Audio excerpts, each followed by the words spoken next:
We are Ние сме веќе половина час зад самиот распоред или агендата, затоа ќе се обидеме да се држиме барем до временската рамка која што е за да не мора да чекаат многото. Од меките прашања сега малку се префрламе на потешките прашања или името на овој панел алтернативни играчи и која е ситуацијата и кои се вистинските закани за Европа и за ЦЕТА. На овој ден почина Тито и луѓето кои што живееа во Југославија знаат дека тој беше многу добар менаџер на алтернативните играчи. Мислам дека и другите ќе се согласат со мене дека иако Тито сега е заменат за добро или за лошо, но ние се уште во регионот како поранешни Република Југославија се справуваме со ова конкурентност на алтернативните играчи, некои од нив се силни, хард, а кои што ја знаат, а некои други се помеки или софт играчи. Ке се опитам да направам една разлика, пред да му го дадам зборот на панелистите, а тоа е во однос на проектот на Европската Унија и да се и довербата во европеизација како заедница на вредности, ако можеме да кажеме. Меѓутоа, од другата страна таа представува економска заедница и така натаму. И потоа постојат закани за владењето на правото во самата европската, значи неколку примери се познати, а тоа се Унгарија, Полска, и некои други држави членки ни кажуваат дека може да има да се појави нов наратив кој што е многу поконкурентен на европските вредности, онаки како што ги имаме, како што се воспоставени од самиот Жан Моне на почетокот.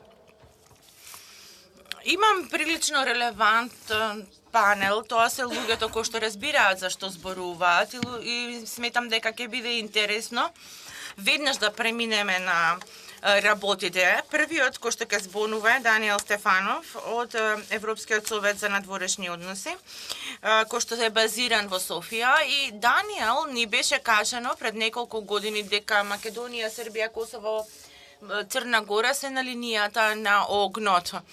Па затоа моето прво прашање за тебе ќе биде дали Европската Унија или можеби Америка или оваа комбинација на играчи, дали имаме пристојна противпожарна екипа која што може всушност да го изгасне овој пожар, бидејќи знаеме од каде доаѓа и дали е ова релевантно за нас.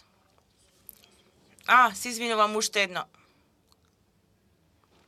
Може некој да му каже микрофонот не е вклучен? Се извинувам, микрофонот не е вклучен. Во ред. Здраво на сите. Морам да кажам дека навистина ми е задоволство да бидам овде.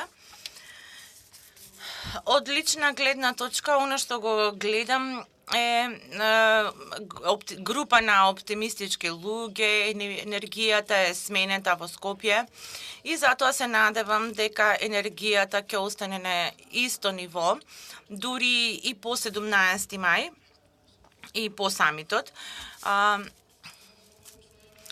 Она што ние се обидуваме да го направиме на овој панел е многу комплицирано, бидејќи се обидуваме да зборуваме за геополитика, меѓутоа да зборуваме и за проблемите во самата Европска Унија. Па затоа, кога се подготвував за овој панел, всушност гледав белешки од различни дискусии за државите од Западен Балкан, и можам да кажам дека постојат две главни поими за тоа што се случува овде. Едниот поимот дека државите од Западен Балкан се враќаат назад на нивниот пат кон Европската Унија. Втората е дека всушност дека ново буре барут постои каде што имат различни и ова се две различни поими за мене.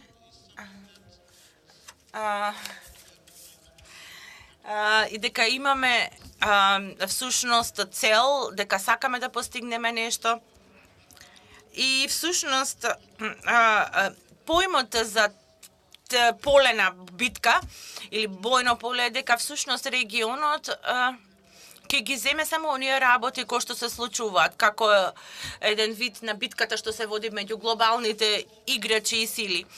И за мене тоа е многу важно во однос на темите што се дискутираат денес, бидејќи кога зборуваме за алтернативи, мора да знаеме што подразбираме кога зборуваме под алтернативни играчи. И во моментот треба да постои идејата за европската интеграција и дека знаеме дека Европската унија го обнови своето внимание кон овој регион и дека е подготвена да ги поддржи внатрешните сили за промена.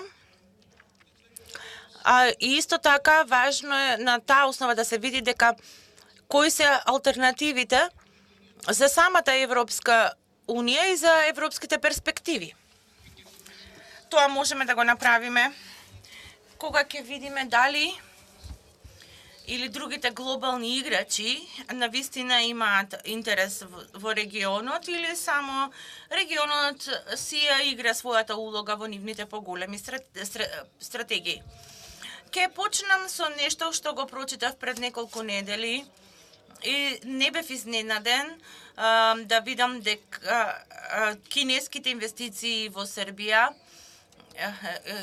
кои што всушност се рачунаат како директни странски инвестиции, во исто време прочитав дека еден од главните банкари во Србија кажа дека кинеските инвестиции драматично ја подобруваат бизнес климата или деловната клима во земјата. И тоа можам да го разберам до одредена мерка, бидејќи ние не ги сакаме кинеските пари, бидејќи тие изгледаат ефтино, меѓутоа како да оцениме дека кинеската алтернатива за самите земји од Балканот постои. И затоа мислам дека интересот на Кина на Балканот е многу јасен.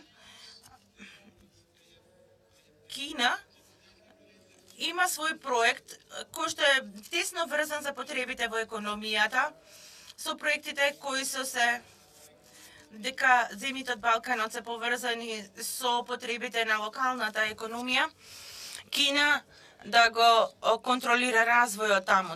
И исто така Кина е во процес на барање нови патиша за нивниот извоз кон Европа. Затоа прашањето тука е дали Кина има поголема агенда за самиот регион или таа е само главна улога има економскиот интерес на Кина во регионот. Мојот одговор е јасен, не. Кина нема никаква агенда за подобрување на демократијата или за поддршка на институциите во регионот. Кина нема никогаш да го смени социјалниот систем во регионот, во било која од земјите во регионот каде таа ќе ги вложи своите пари. Ниту пак таа ќе ги потигне, ќе ги поддржи земјите во нивните реформски заложби. Дали тоа е добро? Не знам. Вие треба да одлучите. Но од друга страна на приказната е дека кинеските инвестиции секогаш доаѓаат под одредена цена, а цената е тоа дека кинезите всушност прават преговарачки инвестиции, кои што не секогаш се темелат или се базираат на пазарните принципи, што во многу случаи може да доведе до политичка корупција. Кина не ја засегат многу законите за означување или пак за заштита на животната средина и токму затоа тоа е една од причините зошто инвеститорите од Кина со големо задоволство одат во Африка и на други места во светот. Па затоа една од нашите првите алтернативи изгледа така. Што друго имаме? Ја имаме Турција, која е една од посериозните играчи во регионот и не можеме да кажеме дека и Турција нема агенда за самиот регион. Но оно што го гледаме во овој момент е Турција како земја која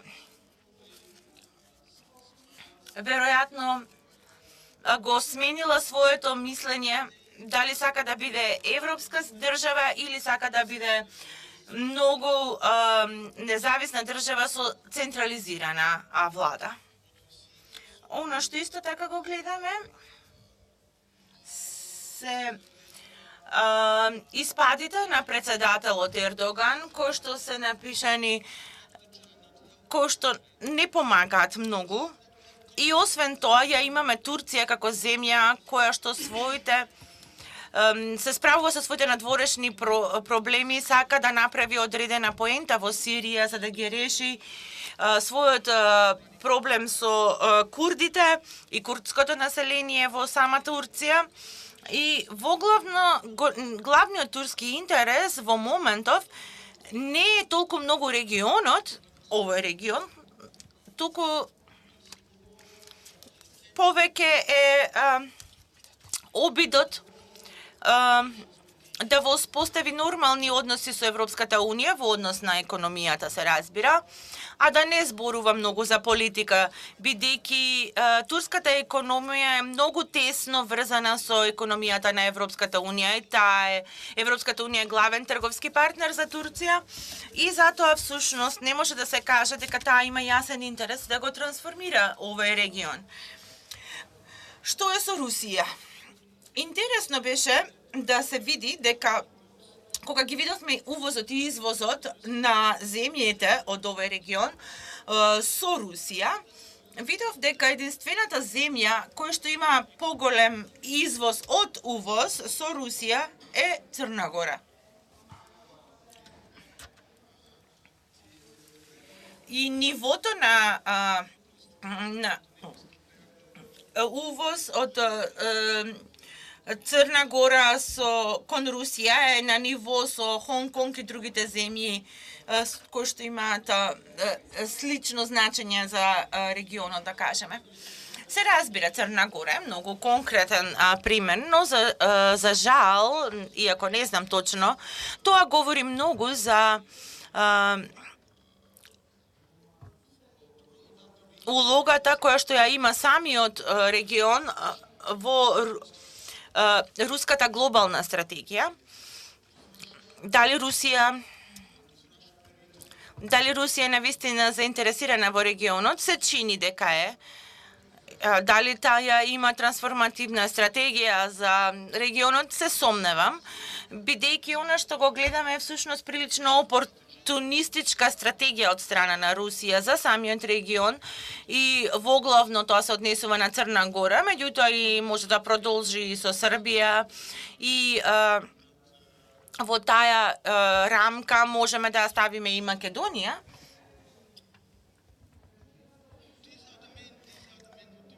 Ова се главните алтернативни играчи што ги имаме. Може да додадеме на оваа листа и други, но ова е моментот во кој што мораме да одлучиме дали европската перспектива е нешто што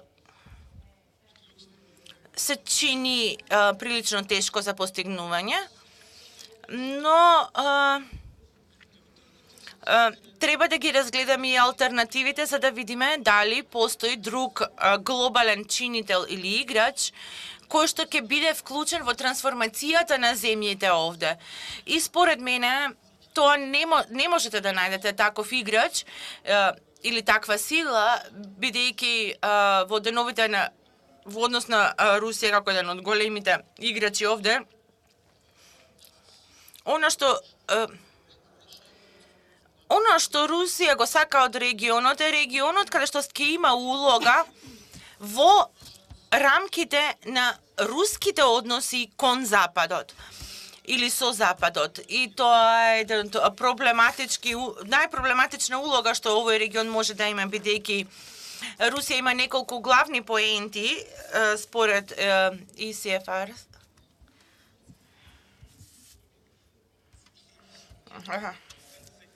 Имам уште половина минута. Значи, два главни интереси на Русија во регионот и низината улога во регионот е прво да го запре проширувањето на НАТО, а второто е да ја подобри својата улога како регионален глобален играч, а тоа е многу опасно бидејќи Русија би сакала да го има влијанието во рамките на Европската унија преку некој од овие земји на начинот на кој што тоа се обидуваше да го прави преку Бугарија со озогласената улога што имаше во Унијата. И всушност сите земји од регионот треба да бидат многу внимателни кога ја избираат вистинската алтернатива за својата. Секогаш се обидувам да го наметнам правилото од 7 минути, никогаш не успевам. Меѓутоа, Даниел, уште еднашка ти благодарам. Сега имаме многу јасна слика за тоа кои се потенцијалните закани, не знам дали зборот закани е можеби многу, да кажеме, суров во овој контекст, но сега ќе му го дадам зборот на господинот Јакшич.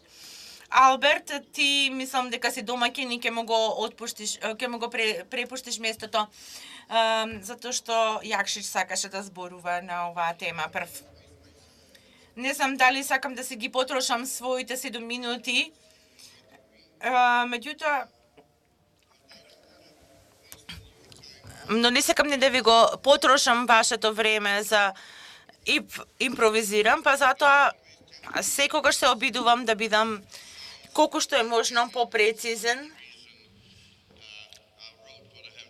И всушност зошто Европа беше прашањето на почетокот на оваа конференција, бидејќи немаме ниту една друга географска, политичка или социјална хабитат или животна средина, па затоа ние сме дел од Европа.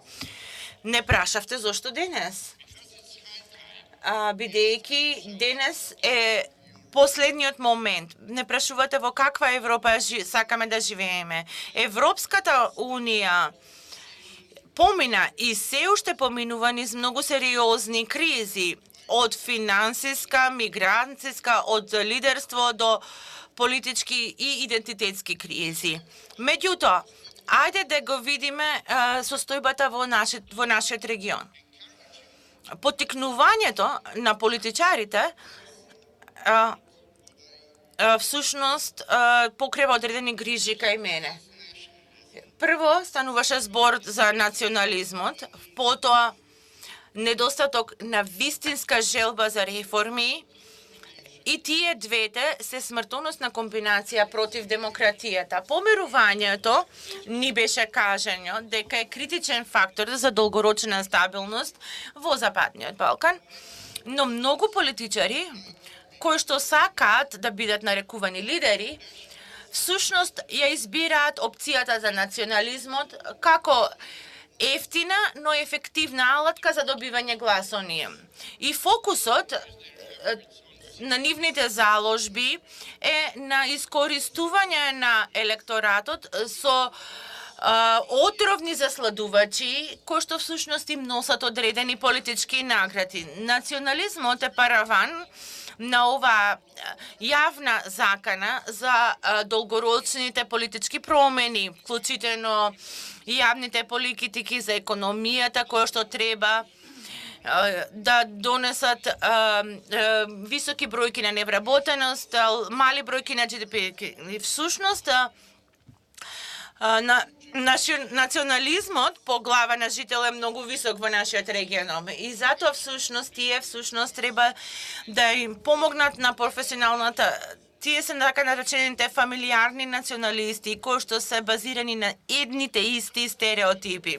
Само погледнете во историските книги за самиот регион и станува јасно дека ние живееме во минатото, а не во иднината. Токму затоа прашањето за помирување и транзициона правда по горките конфликти на почетокот на 90-тите години продолжуваат да представуваат огромен предизвик за сите држави од Западен Балкан. Стратегијата на Европската комисија за Западниот Балкан всушност и го става фокусот на владењето на правото и на основните човекови права. Меѓутоа, стратегиски документ представува само парче хартија. Она што ќе направиме со него е она што е важно. И ќе биде од најголема важност колку успешно во земјите ќе работиме на реформите. Во нашиот регион, се плашам, има премногу политичари кои што се на власт или во опозиција се плашат од реформите.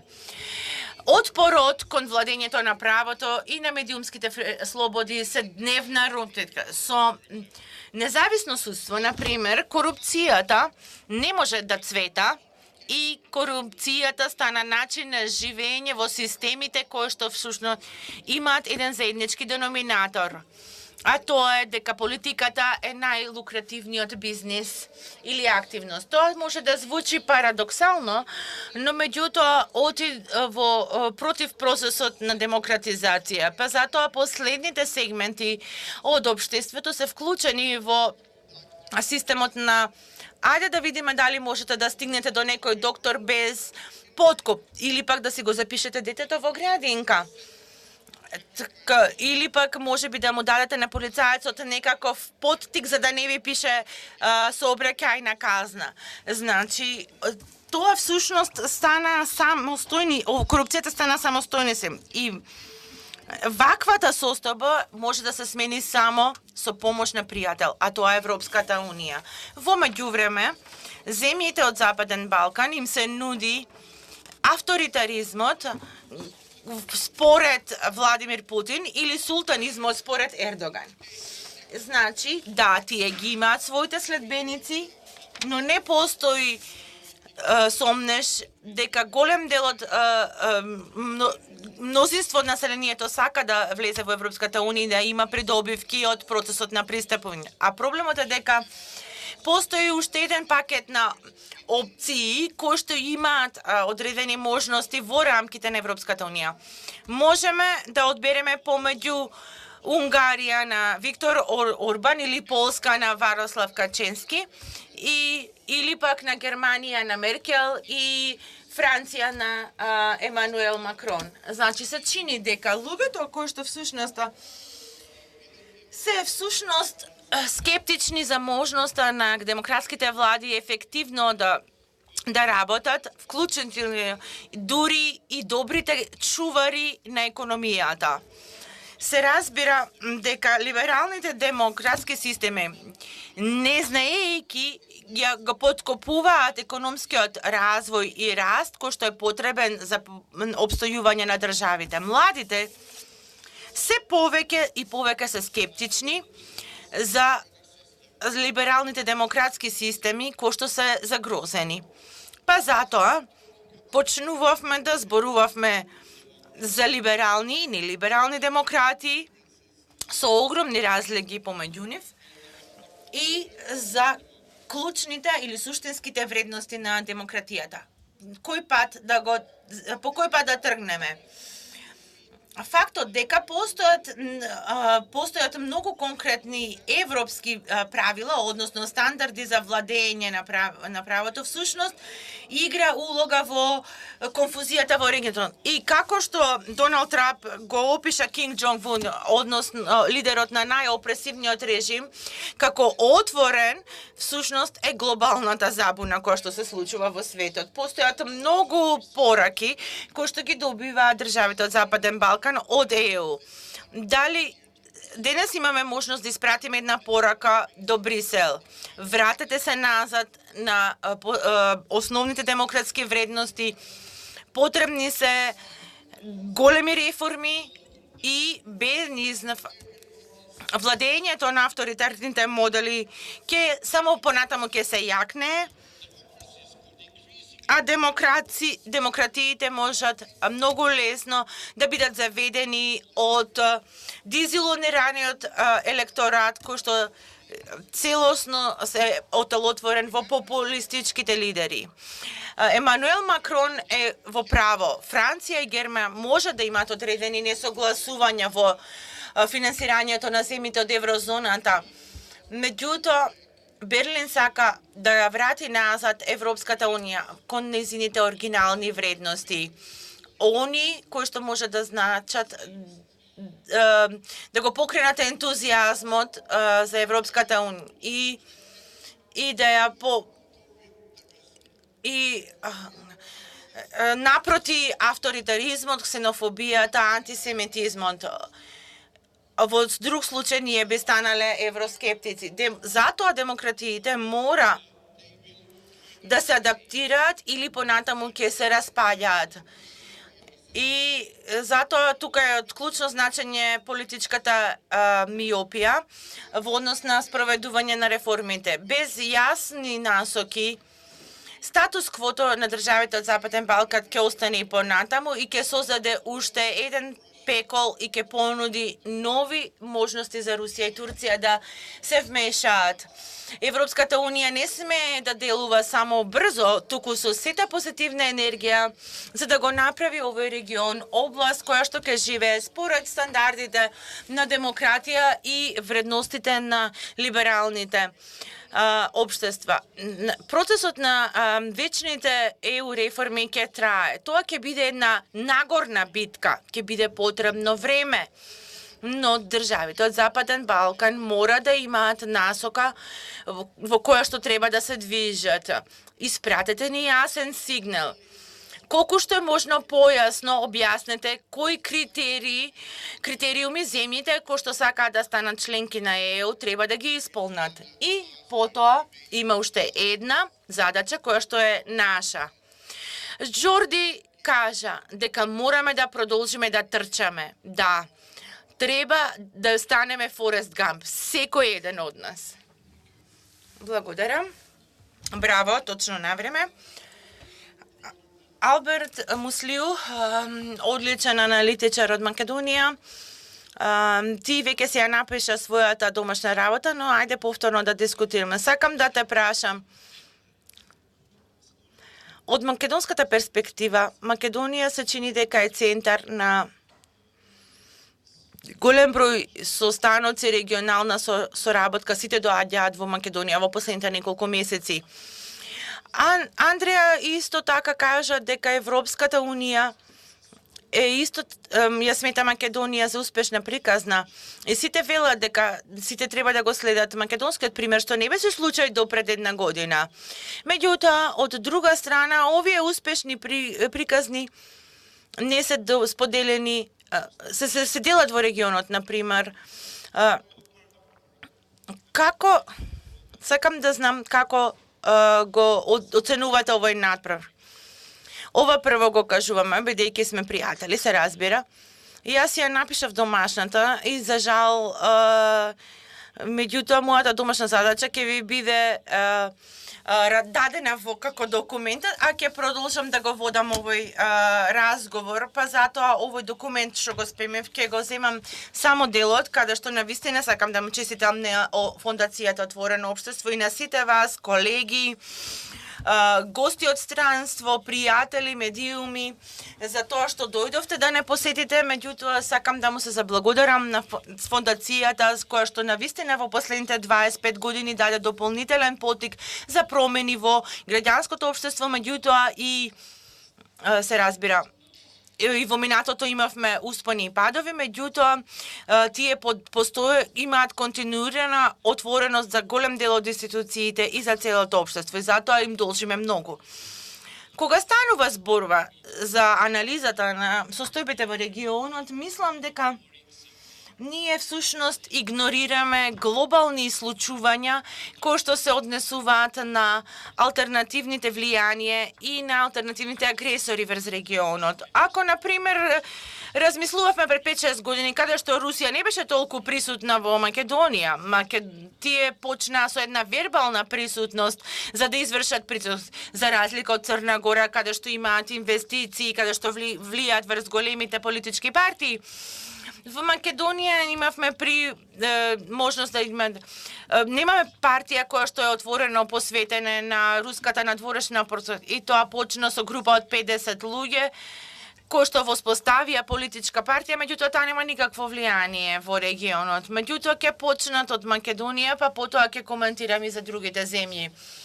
Интересот на Русија за Македонија всушност беше, се зголемуваше како што како односот на Турција со Европската унија и со САД стануваше полош и полош. Поради демографската структура на Македонија, невозможно е Русија да има апсолутно влијание или пак да има тенденција за апсолутно влијание, како што го имаше во Србија или пак како што сакаше да има во Црна Гора.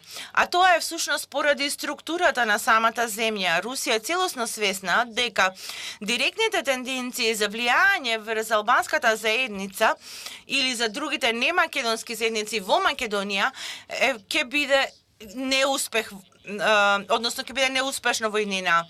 Невозможно е да се направи или треба да се направи со многу огромни напори кои што нема да бидат исплатливи.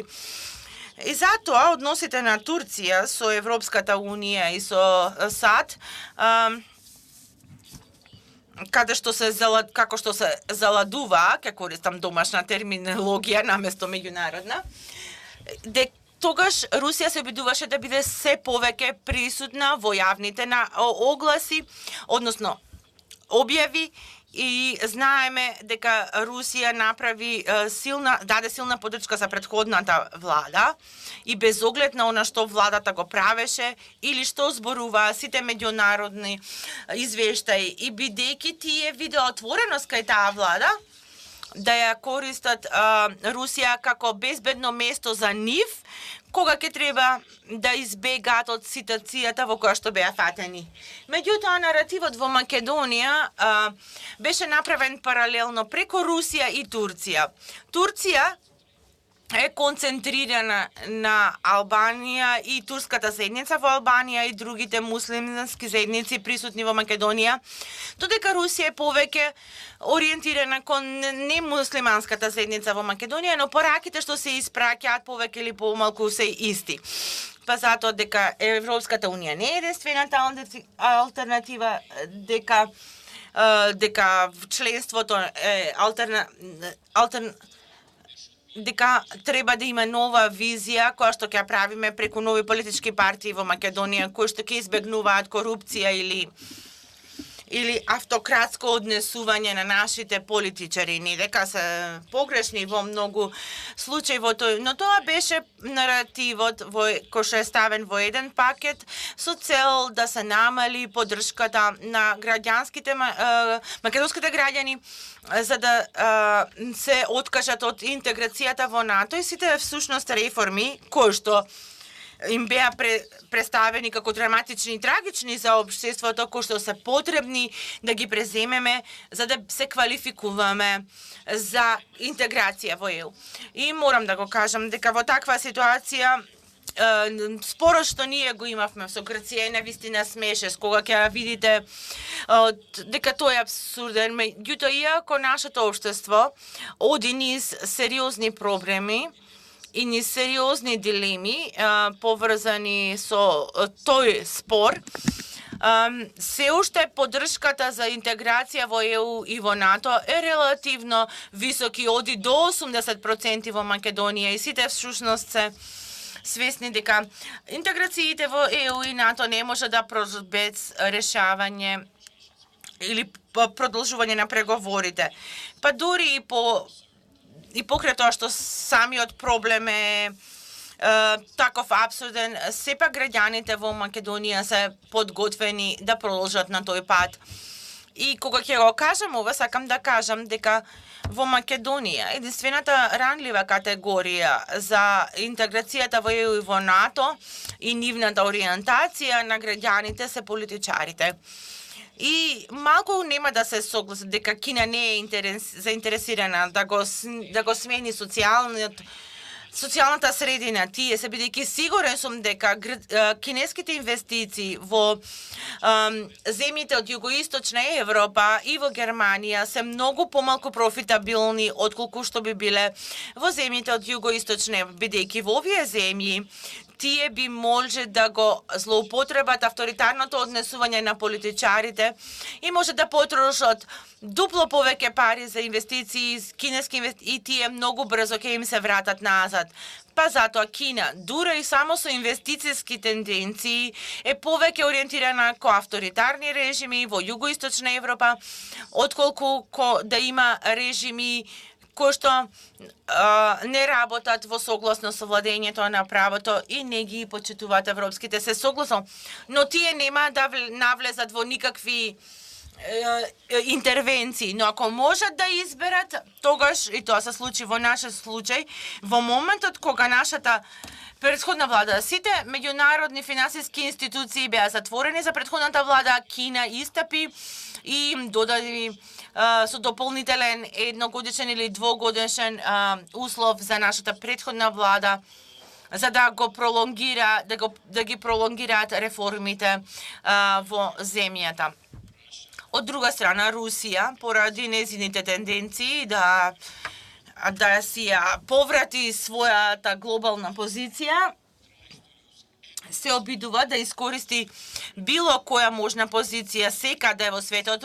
Балканот е попознат за неја и повеќе е присутен во Европската Унија и затоа таа е поприсутна овде.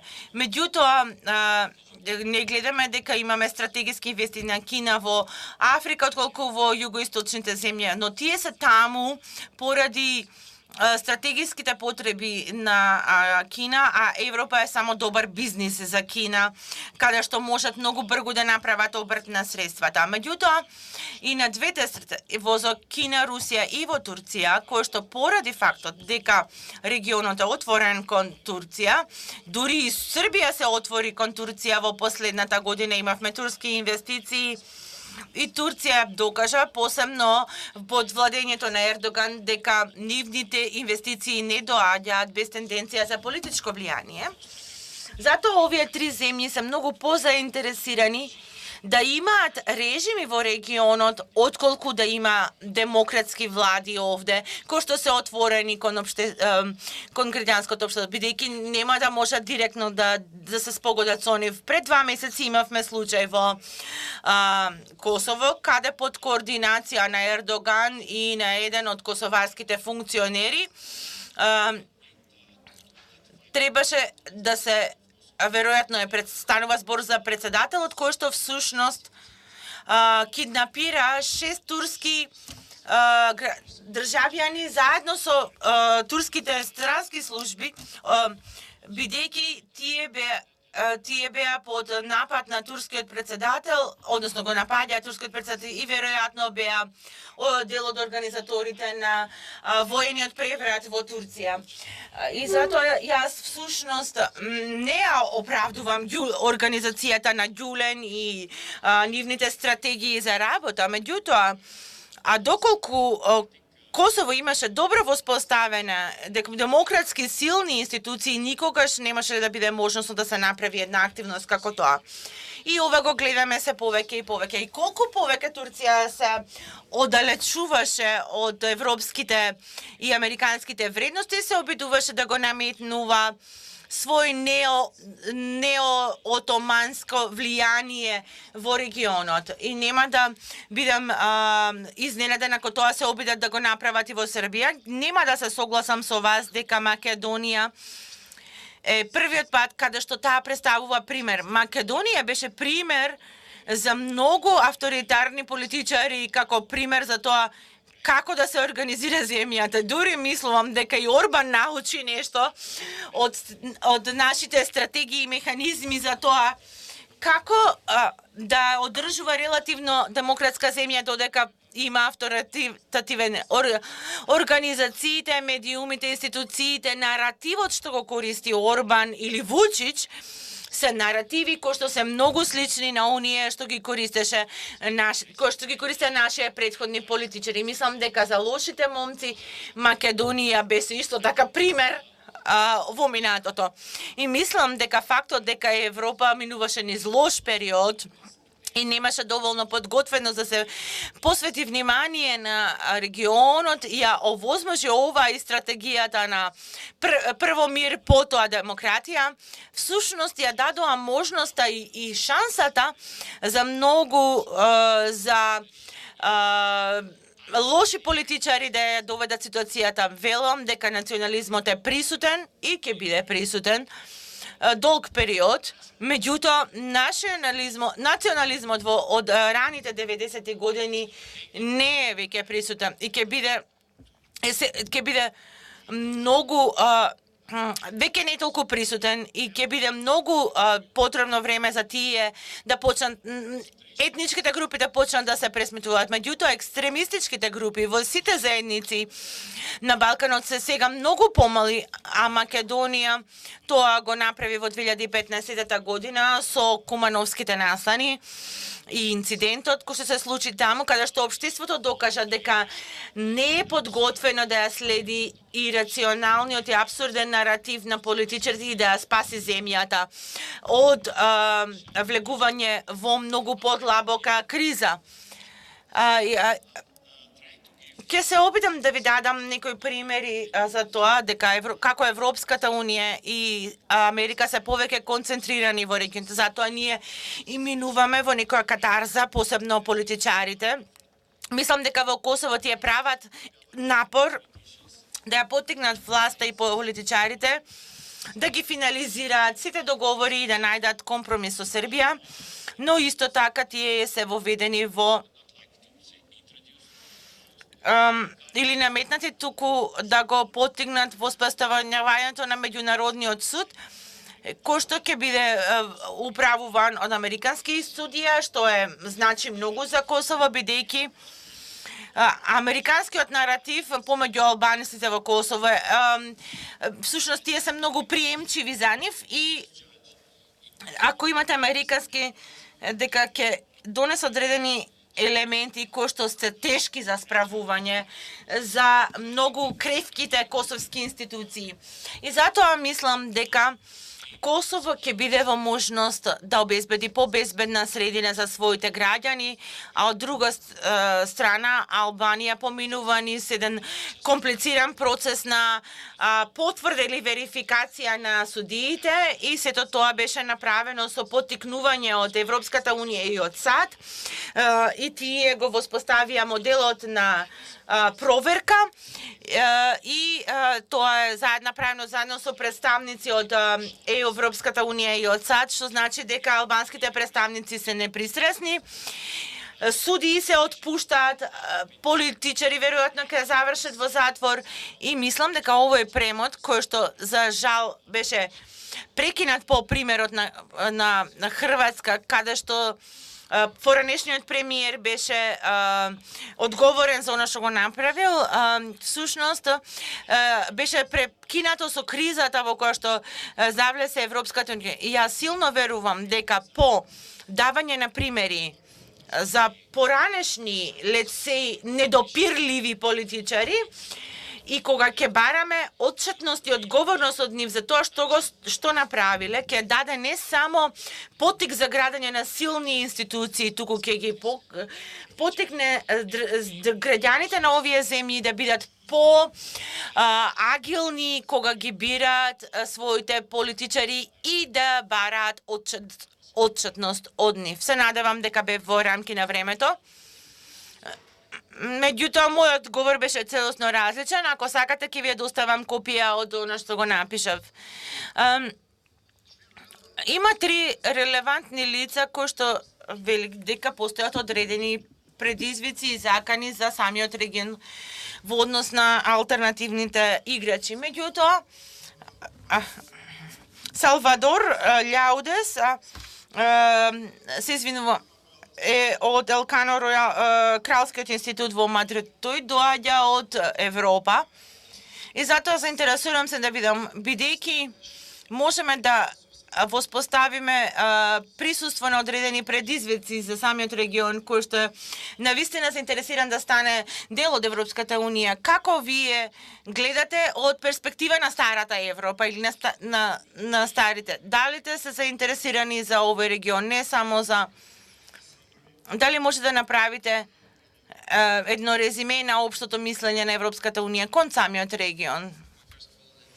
Прво дозволете ми да се заблагодарам на организацијата што ме покана. Навистина огромно задоволство ми е да бидам овде во Скопје прв пат. И до сега беше навистина многу интересна конференција или семинар. Прашањето е многу интересно. Може би пред да преминам на одговорот, да покренам неколку прашања. Прво, сакам да коментирам малку за алтернативните играчи или сили и на инвестицијата на регионот, како Кина, Русија или пак Турција се обидуваат да се портретираат себе како важни сојузници на неколку земји од регионот. Меѓутоа би кажал дека во од економски аспект бројките всушност покажуваат дека тие не се толку многу силни поддржувачи. И во таа смисла интересно е да се за мене да ви ги соопштам тие бројки. Например, Европската унија е прв трговски партнер на сите држави од Западен Балкан, бидејќи таа изнесува околу 3 повеќе од 30, Кина има само 5% и има посебни различни примери, како на пример Црна Гора, но генерално овие бројки се многу поспоредни за она што ги прават, што Европската унија прави наспроти другите. И исто така овие бројки двојно се зголемине по минатата година, каде што имавме 21,5 милиарди евра и има 67% од увозот доаѓа од Европската унија и повеќе од 80% од извозот оди во Европска унија. Додека 72,5% од странските директни инвестиции всушност доаѓаат од европски компании. Па затоа во суштина гледате дека овие бројки, овие алтернативни играчи не се навистина некои многу јаки играчи. Меѓутоа, онаму каде што сме ривали е она што се однесува на вредностите, на приодот кон политиката и како да се спроведуваме, да се справуваме со демократиите и со граѓаните. И таму всушност може да најдете голем број на разлики и тие се постои голем проблем кој што беше покренат во последните години, а тоа е фактот дека Европската унија не беше на самиот терен во последните неколку години и воглавно даваше изјави, декларации, дека дури председателот на комисијата Жан-Клод Јункер рече во 2014 година дека нема да има проширување со регионот за време на неговиот мандат, кој што навистина беше потребно да се каже, иако е очигледен факт. Непотребно да се каже. Меѓутоа, од тој момент наваму, се согласувам со вас дека постоеше одредено придвижување, посебно оно што се случуваше овде со Груевски, но исто така и со Вучич. И сега нашата улога е да се бариме против или да избериме помеѓу лажната дилема помеѓу демократизација или стабилизација на регионот, во земјите од регионот, која што на одреден начин се уште останува во фокусот на оно што Европската комисија се обидува да го направи денес. Исто така би сакал да зборувам и кога зборуваме за алтернативните моки, кога ги помнуваме Русија, Кина и Турција, дека Турција е дел од процесот на проширување и таа е членка на НАТО, но во исто време сите знаеме дека нивниот лидер Ердоган не е всушност либерален лидер и патеката која што ја презема Турција во последните години навистина беше ориентирана да не се отвора кон поголема демократија. Меѓутоа во исто време го задржа своето место во процесот на проширување без но со еден момент на застој, кој што може да се види во стратегијата на комисијата, која што беше објавено во февруари, и тоа го гледаме во документот кој што беше објавен пред само 2 недели. Но за да се вратам малку назад, можеби на прашањето за тоа како процесот на проширување се гледа од страна на Европа, би рекол дека најпрво комисијата исто така се има променето и си го има променето својот пристап и сега гледа дека она на кој што сме сведоци е своевидна битка во политички термини во овие земји. И тие создаваат одреден простор за нив во овие земји од регионот и сега Европската Унија мора да поттурне уште повеќе за да задржат и да добијат мислење од страна на јавноста и од лидерите исто така кои што ги гледаат лидерите на Русија, на Кина и на Турција понекогаш како лидери кои што мора да бидат следени во начинот на кој што ги прават работите, затоа што на еден начин е полесно кога имате космополитско општество и кога имате отворено општество и кога имате либерализам, ова е многу тешко да се спречи затоа што морате да имате предвид различни пристапи и што размислуваат малцинствата во врска за тоа, но кога имате националистички поглед со силни мажи кои што се справуваат со проблемите и со начинот на кој што го прават тоа, секако има одреден елемент на, да кажеме,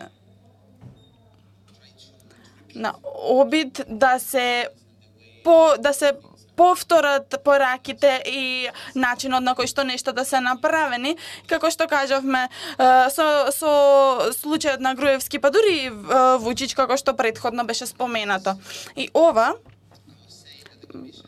велев дека комисијата на одреден начин се промени, затоа што знае дека постои ваква геополитичка битка. И останата е уште само 1 година за оваа комисија. Ова исто така е споменато претходно. Повисоката представничка Могерини знае дека има уште само една година за да остави некакво наследство на регионот, па и на нивното портфолио. Да не бидеме наивни за овој факт. Заради тоа тие премногу туркаат и ние гледавме дека во говорот на Јункер во септември и го видовме тој во стратегијата и во документот пред 2 недели.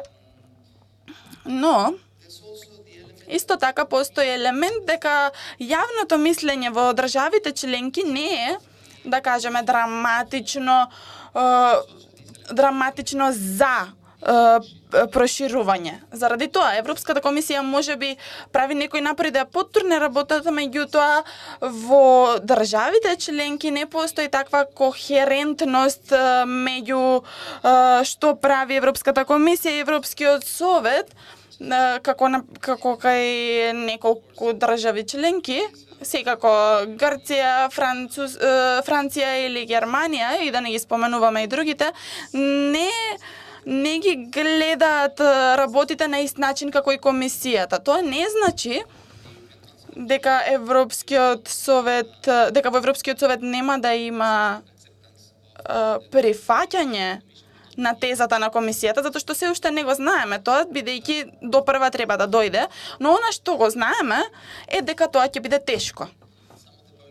И некои од јавните мислења се многу против тоа, исто така некои влади, што исто така беа споменати во конференцијата претходно, имаат некакви лидери кои што не се толку либерални, како например во Полска или во Унгарија, например. Но исто така и мислам дека можеби со ова ќе завршам.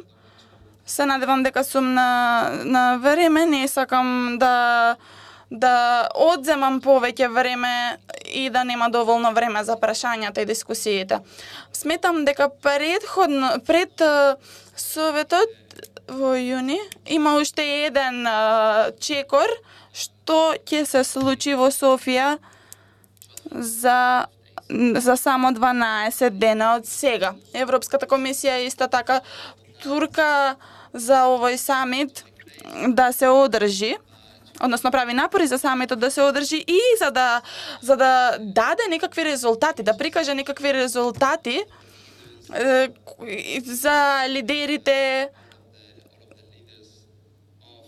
на државите кои што, односно на земјите кои што би сакале да станат држави членки кои што не се од Западниот Балкан, но не знаеме дали дали исходот ќе доведе со плод, затоа што Европската комисија решила дека овој формат на Западен Балкан 6 мора да биде проследен, дури доколку знаеме дека Косово не е дел од процесот на проширување до овој момент. Заради тоа навистина не знаеме дали ова ќе биде успешно, дали самитот во Софија ќе биде успешен. Се надеваме и мислам дека ова е еден елемент кој што треба да го земеме предвид за нашата анализа на тоа што е следно за Европскиот совет во јуни. Сметам дека и да си ја завршам мислата, дека ситуацијата генерално е подобро, затоа што комисијата сака да го забрза процесот на влегување на овие земји во Европската Унија. И овие земји се исто така повеќе подложни на тоа да ги спроведат реформите, и тука генерализирам, не значи дека тоа е секогаш случај, но во исто време исто така би бил не би бил преоптимистичен поради фактот дека она што го среќаваме кај државите членки е дека има многу проблеми и заради проширувањето и заради внатрешни проблеми со кои што се соочуваат поради кризата што се случи во Европската Унија, како на пример економската криза. Ви благодарам. Одлично забележано на времето. Албер сакаше нешто да каже. Само да ви кажам едно нешто. Некогаш нашите бројки не кореспондираат со реалноста и влијанието на Кина. 70% од нашиот приход доаѓа од Европската Унија. Нашите граѓани немаат ништо поради стратегијата што ја спроведуваше минатата влада. И тоа е еден модел на зголемување на бројките. И ние сме една од ретките држави каде што бруто домашниот приход оди во администрацијата. И поради тоа, кога вашиот буџет има 3 милиарди евра, 700 милиони доаѓаат од Кина во период од 2 години, тоа изнесува 70% од буџетот, и заради тоа имаше влијание врз економијата во нашата држава. Но ви кажувам дека туку што излеговме од систем кој што беше организиран на тој начин да бројките бидат прикажувани секогаш добри, меѓутоа реалноста секогаш била лоша. Најголемиот поддржувач на намалување на невработеноста во нашата држава е Германија. Затоа што ние во слободниот пазар имаме недостаток на професии, и ако владата сакаше да се игра со бројките во некои области, не можете да најдете ниту еден вработен. И би сакал да кажам дека susceptible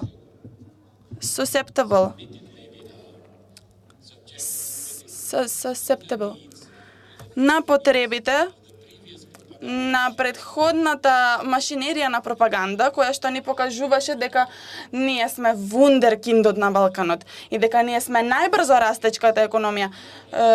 Дури не им се ни допаѓаа бројките во средина на 2006 или 2007 година.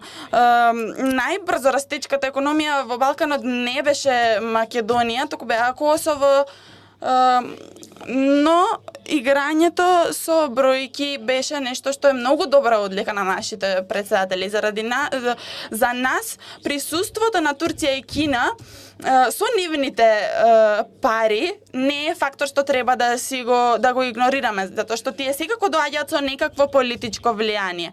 Можеби Кина не сака да го промени сетапот, меѓутоа сака да има некакво влијание.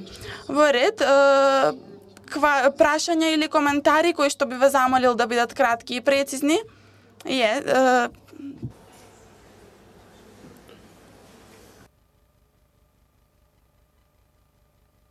Ви благодарам. Моето име е Марија, доаѓам од Фондација Отворено општество Македонија.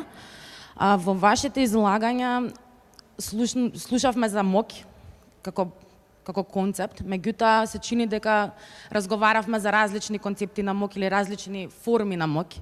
Некоја основна класификација би била, значи, зборуваме за воена МОК, зборуваме за економска МОК или зборуваме за нормативна МОК, која што често можеше да се чуе во вашите излагања, особено во контекст на економската МОК. Навистина ми се допаѓаше излагањето на првиот говорник, кој што во суштина направи поврзување на економската и нормативната МОК кај клучните играчи кои што ги дискутиравме. Кај ЕУ можеме да заклучиме дека економската МОК доаѓа со релативно голема нормативна МОК. Во случајот со Турција, колегата Муслиу зборуваше дека економската МОК е проследена со нормативна МОК, меѓутоа кај одредени делови од населението. Кај Кина зборувавме дека имаме економска МОК, меѓутоа без некоја јасна нормативна агенда, ако добро разбрав. Меѓутоа мене ми изостанува еден играч, а тоа е САД. Во случајот на САД, мене ако ме прашувате, мојата перцепција е дека немаме голема економска МОК, односно трговските односи на регионот со САД се речиси занемарливи, меѓутоа имаме значителна нормативна МОК од страна на САД. Ова би сакала да го ставам во контекст на овие нови случувања кои што можеме да ги увидиме, а тоа е промената на надворешната политика на САД, особено најавите дека ќе преминат кон релативно изолационистички пристап во меѓународните односи. Веќе видовме, значи, од повлекувањето Парискиот договор до најава за ревизија на договорот со Иран или дури договори кои што ги имаат со Канада и со Мексико. Во таа насока, мене ми делува дека се создава некаков пауер вакуум на меѓународната сцена и има различни тенденции, значи има и позитивни некои појави, барам јас така ги гледам, значи од ЕУ која што сега предничи во заштита на правото на приватност, до Франција која што сега некако ја презема топката на агендата на заштита на животната средина. Па дури договорот во најава помеѓу Кореите, значи има некои позитивни тенденции, меѓутоа она што мене ме интересира е какви може да бидат ефектите врз Балканот, доколку навистина американската политика премине кон изолационистичка политика, особено имајќи ја во предвид големата нормативна МОК која што САД ја имала до сега во регионот. Okay, shall we take Дали може да земеме уште некое прашање? Даниел, мислам дека ова беше повеќе во твојот дел на ова е навистина многу сложено прашање, што значи дека ќе треба долго да го одговарам, но ќе се обидам да дадам само две реченци. Мислам дека проблемите на Балканот не доаѓаат од оваа американска администрација, за жал. Меѓутоа, туку дека проблемите почна кога претходната администрација одлучи дека треба да се повлече од својата да се повлече од глобалната улога, која што всушност даде многу простор за маневри од страна на други глобални играчи, како што се Русија, Ирана и до некој степен и Кина, меѓутоа дека тоа ќе треба да им се даде високо значење на руските влијања. Другиот проблем за земјите од Балканот е тоа дека Европската Унија се уште недостасуваат капацитет да биде глобален играч. Може да ја имате Франција како глобален играч, до некој степен и Германија, но тоа е тоа. Но го немате, ја немате Европската Унија како глобален играч и токму затоа кога Европската Унија се оддалечи од земјите на Балканот, всушност до одреден степен се обидувам да го поедноставам, токму затоа ги имате другите глобални играчи кои што станаа подготвени да дојдат да го извршат своето влијание тука. Сакам да одговорам нешто на тоа. На вистина, ќе кажав нешто и за Америка, но заборавив. И сега можам да го кажам тоа како одговор на прашањето. Интересно дека кога зборуваме за алтернативни играчи, никогаш не мислиме на САД, бидејќи таа е нашиот пријател, од секогаш била пријател, уште од Втората светска војна наваму. И тоа беше дел од трансатлантскиот консензус кој што го имавме, тие се дел од нашите одбранбени стратегии во рамки на НАТО и така натаму. Па затоа кога зборуваме во Европската Унија, кога зборуваме за Европа, секогаш се подразбира дека САД, помалку или повеќе, со одреден интерес, Америка мисли на сличен начин, па и дека она што го гледаме со промените на администрацијата на Трамп, дека некои од работите се менуваат и некои од нив всушност покажуваат како САД ја менува својата улога во светот и дека покажува интерес за некои поважни интереси кои што треба да бидат, не покажува интерес за некои работи што треба да бидат решени, како на пример климатските промени. Меѓутоа, исто така е интересно е да се види како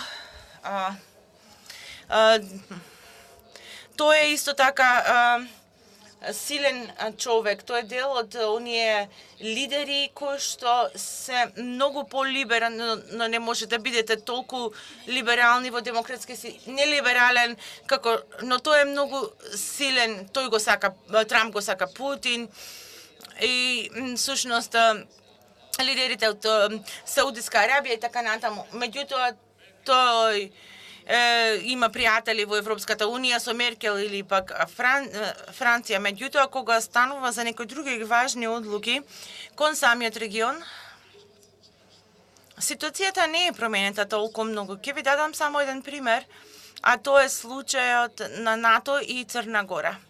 Толку многу луѓе смета и пишува анализи дека САД е прилично неодлучна да го прифати фактот дека Црна Гора треба да биде дел од НАТО и од Европската Унија. Но на крајот тоа се случи.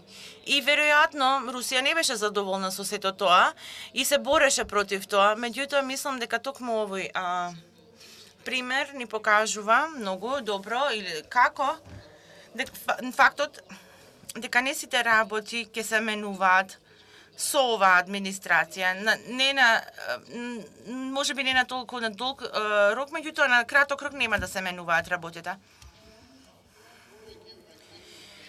Пред да го дадам своето огромно благодарство на собирот, сакам да ве потсетам всушност која беше состојбата на работите во Брисел кон овој регион и на проблемите кон овој регион во однос на реформите и потоа некој ние се уште бевме на крајната периферија на американската надворешна политика. Па затоа Европската Унија се однесува себично, бидејќи единствениот проблем во кој што тие се заинтересирани е проблемот помеѓу Србија и Албанија, тоа е проблемот со Косово. А најдобрата илустрација за ефикасноста на Европската Унија е Босна, која што е нефункционална и ужасна држава. И постоеше еден вид на пристапност на ЕУ во однос на проблемот помеѓу Македонија и Грција, меѓутоа одеднаш работите почнаа да се менуваат. И токму затоа морам да изразам огромна благодарност кон кого? Погодете, кон Русија, бидејќи доколку тие знаат дека руското мешање во овој регион, Западот, вклучително и САД и Европската Унија, не сакаат да се освестат и потоа почна да сваќаат дека нема стабилност без демократија и сега тие почнаа многу повеќе да зборуваат. Тие всушност зборуваа само за стабилност и за решавање на регионалните проблеми, игнорирајќи владењето на правото, медиумските слободи и така натаму. Кога всушност открија дека русите почнаа да доаѓаат, тогаш работите почнаа да се менуваат и тие почнуваат да се менуваат за подобро. Сега всушност можеме да слушнеме дека нас ни требаат соодветни држави, но не само соодветни граници, контролирани безбедни граници и контролирани армии. И тоа е добро и токму затоа морам да кажам благодарам Русија, спасиба. Ја видам соработката на Европската Унија и САД во моделот со стапот и морковот. И всушност моментот кога САД се повлече од овој процес, никогаш го нема стапот. И сега политичарите низ целиот регион го злоупотребија тоа, не само во Македонија.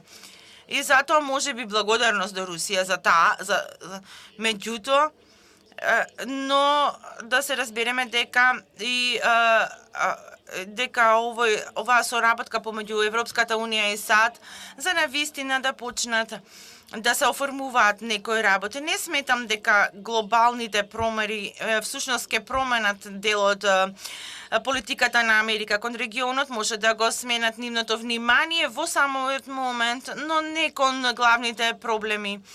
А потоа се изолациите на почетокот на 20 век се навистина невозможни, дури и во глобалните економски интереси. Мислам дека некои работи во светот може да се сметат дури и со промовирање на изолационизмот. Никогаш нема да го имаме Ким Джон Ун, кој што некогаш ќе каже дека ќе се повлече од нуклеарната програма. И тој следи политиката на својот татко и на неговиот татко, и тоа се многу смешни однесувања, но никогаш нема да очекуваме Саудиска Арабија да почне да се демократизира сама себе. Но таа почна, па може би светот и глобалните работи им требаше една дополнителна мотивација или пак може би стап за да почнат да се движи нешто, бидејќи понекогаш меѓународниот систем не ги нема најголемите идеи, но можат тие да се внесат и мислам дека САД ќе биде присутна овде. Не мислам дека САД ќе се повлечат од нишата да бидат единствениот глобален играч, но во последните години се покажа дека тоа не е гарантирано само по себе и дека тоа ќе продолжи. И за Европската Унија треба да се знае дека тие треба да имат да го одржат своето ексклузивно влијание врз албанската. Тоа е историско. Не сакам да зборувам толку долго овде зошто се случило, меѓутоа тоа веројатно ќе биде за долг период. Но самиот дека најголемата база по Франкфурт во Европа е многу близко до Скопје, всушност ја утврдува нивната заложба да бидат присутни во регионот и да помогнат со морковот во однос на ориентацијата на земите кон Европската Унија. Ние апсолутно го надминавме целото време што го имавме за овој дел од дискусијата. Зачувајте ги прашањата за следниот пат. И ве замолувам да останете, бидејќи тоа може да биде многу интересен панел. Не знам дали имаме пауза моментално или веднаш почнуваме со третиот панел. Во ред. Ќе ги одложиме прашањата, бидејќи ние сме зад агендата. Ве молам само 2 минути. 2 минути се премногу во овој момент. Тогаш 1 минута. Ве молам, ако имате половина минута. Првото прашање е за Салвадор Ляудес. Вчера беше дека вашата владата рече дека ќе ги брка терористите, но дали тоа не е некаква опасност, бидејќи во вашата земја имате инфилтрации од Русија, арапски инфилтрации и дека вие всушност ги бркате последиците, а не бидејќи терористичките кели ќе продолжат да функционираат. А второто прашање за Алберт Муслиев. Не предлагам лов на вештерки, но има и некакви инфилтрации во нашите земји, во нашата земја. Дали гледате некаков начин како да се реши овој проблем? Можам да кажам дека единствениот начин на кој што може да се конфронтира радикализмот е да се дадат други опции. Ако на млади поштени деца им дадете подобра опција, либерална опција, европска опција, тогаш тие дефинитивно ќе ја земат. А овие опции всушност се промовираат овде поради фактот дека ние бевме земја со заробени институции, дека сите работеа за потребите на многу мала група која што функционираше како Коза Ностра, и наративот кој што луѓето што ја промовира оваа опција беше со користење на овие политичари како изговор. И затоа мислам дека доколку Европската унија, освен инвестициите, се приближи многу повеќе до Балканот преку образовни програми, преку граѓански програми, преку европеизација на нашиот ментален склоп, тоа ќе биде многу полесно да се спротивиме на овие радикални елементи кои што не се природни, туку се наметете. Одлично, благодарам на сите панелисти и сега ќе ја затвориме насам. Сакам да одговорам. Не го разбрав точно што беше вашето прашање, само да бидеме јасни. Ние сме многу срекни од известувањето што не требаше биде направено вчера, туку многу години одамна, а не од кога се убиени 800 луѓе.